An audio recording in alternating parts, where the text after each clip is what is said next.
Hello বন্ধুরা, আজকে যে আমি দিনে রান্না করছি তার মধ্যে থেকে কয়েকটা রান্না আমি তোমাদের সামনে নিয়ে আসলাম। প্রথমেই হলো আমার শীতের দিনের প্রিয় ডাল, মূলো ডাল। আমি প্রথমে মসুর ডাল আর মূলো এমনি করে গোল গোল করে কেটে ভালো মতো বয়েল করে নিয়েছি। তার মধ্যে গোটা কাঁচা লঙ্কা দিয়ে নিয়েছি। ভালো মতো যখন ফুটে গেছে, নুন হলুদ তো অবশ্যই দেবো। যখন ভালো মতো ফুটে গেছে তখন কালো জিরে, শুকনো লঙ্কা, তেজপাতা ফোড়ন দিয়ে ডালটা ছেড়ে দিলাম। ডালটা যখন একটু ফুটলো, নামাবার আগে কুচানো ধনেপাতা দিয়ে দিলাম। এই ডালে রসুন বা আদার কিছুই প্রয়োজন হয় না, কেন কি মসুর ডালের সুন্দর একটা গন্ধ আছে। তার মধ্যে কালো জিরের ফোড়ন, মূলোর গন্ধ আর ধনেপাতার গন্ধ অসাধারণ একটা স্বাদ আর গন্ধের মানে হয়, বেশ ভালো লাগে খেতে। আবার আমি রান্না করেছিলাম পাবদা মাছ, আলু, টমেটো, মটরশুঁটি দিয়ে। এর মধ্যেও আমি পেঁয়াজ রসুন কিছুই দিইনি, শুধু একটুখানি গ্রেট করা আদা দিয়েছি।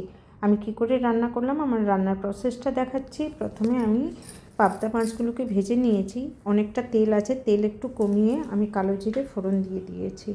এর মধ্যে এবার আমার কাছে লাল আলু ছিল, নতুন লাল আলু, তাই পুরো খোসা আমি ছাড়াইনি, একটু হাত দিয়ে কচলে নিয়েছিলাম। লাল আলু আর হাইব্রিড টমেটো, তাই একটু নুন দিয়ে আমি ভাজছি। হাইব্রিড টমেটোগুলো গলতে চায় না সহজে, ভীষণ অসুবিধা লাগে, কিন্তু এখন মার্কেটে এই টমেটোই পাওয়া যায়। এরপরে আমি অল্প মটরশুঁটি দিয়ে দিলাম, কয়েক দানা মটরশুঁটি। আমি ধনে গুঁড়ো, হলুদ গুঁড়ো, লঙ্কা গুঁড়ো গুলে রেখেছিলাম, আমি দিয়ে দিলাম। আমার কাছে বাটা জিরে ছিল, গোটা জিরে আমি বেটে রেখেছিলাম, সেই জিরের পেস্ট দিয়ে দিলাম। আর গ্রেট করা আদা দিলাম। আদা যদি বেটে দিতাম বেশ ভালো হতো, কিন্তু ওটুকু আদা আর আমি বাটলাম না, আমি গ্রেট করে দিয়ে দিলাম। একটু ভালো মতো কষাবো, সব কিছু দেওয়াই আছে।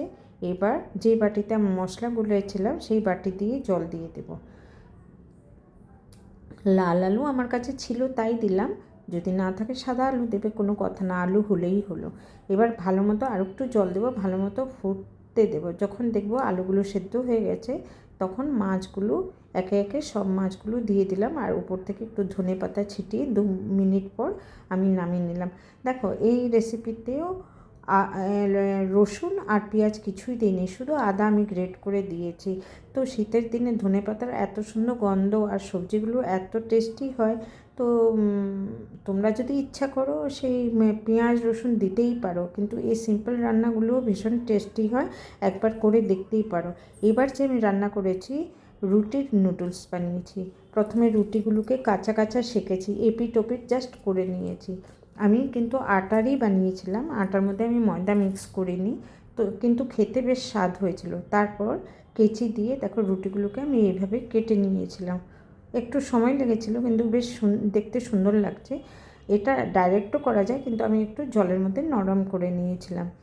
আমি জলের মধ্যে একটু সাদা তেল দিলাম, একটু নুন দিলাম, বাস রুটির পিসগুলো দিয়ে আমি একটু ফুটলো যখন, ঝাঁঝরে আমি ওই যে চালন হয় না, স্টিলের চালন, ওর মধ্যে দিয়ে সব জলগুলো ড্রেন করে দিলাম।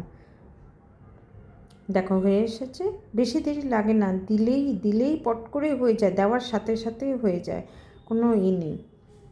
বাস আমি তুলে নেব, বেশি দেরি আর রাখবো না, কেন এটা তো আর সেদ্ধ হওয়ার কিছু নেই, জাস্ট নরম করার জন্য দিলাম। গরম জলে দিলেও হয়ে যাবে।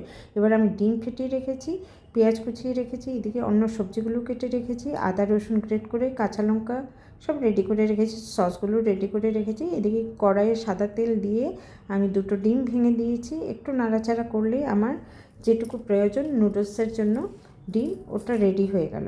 এবার ডিমটাকে নামিয়ে ওই কড়াইতেই একটু তেল দেব, তেল দিয়ে প্রথমে পেঁয়াজগুলোকে দেব। পেঁয়াজ দেওয়ার পরেই আমি গ্রেট করা আদা রসুনও একবারে দিয়ে দিলাম, কাঁচা লঙ্কাও দিয়ে দিলাম। কাঁচা লঙ্কাগুলো আমি কুচি করে দিইনি, কেন কি বিনসের সাথে মিশে যাবে তো বেশি ঝাল লাগবে, তাই আমি গোটা গোটা দিলাম, কেন আমার বাড়িতে অত কেউ ঝাল খায় না। সামান্য নুন দিয়ে দিলাম যাতে পেঁয়াজটা তাড়াতাড়ি নরম হয়ে যাক। একটু নাড়াচাড়া করছি। এবার আমি সবজিগুলোকে ধুয়ে একবারে দিয়ে দিলাম, একটু ভাজা ভাজা করব। আমি গাজরগুলোকেও পাতলা করে কেটেছি, যাতে ভাজাতে তাড়াতাড়ি, মানে ক্যাপসিকাম তো তাড়াতাড়ি হয়ে যায়, যেন গাজরও তাড়াতাড়ি হয়ে যায়, তার জন্য ভীষণ পাতলা করে কেটেছি। এবার একটু সয়া সস, একটু ভিনেগার, একটু টমেটো সস, আর রুটিগুলো তো দিয়ে দিয়েছি, ডিমগুলোও দিয়ে দিয়েছি, দেখাই যাচ্ছে। নাড়াচাড়া করে নামিয়ে নেব। এটা খুবই হেলদি, বয়স্ক লোকের জন্য, বাচ্চাদের জন্য, আমাদের বয়সী সবার জন্য, আর খেতে কিন্তু ভীষণই টেস্টি। একবার ট্রাই করে দেখতে পারো।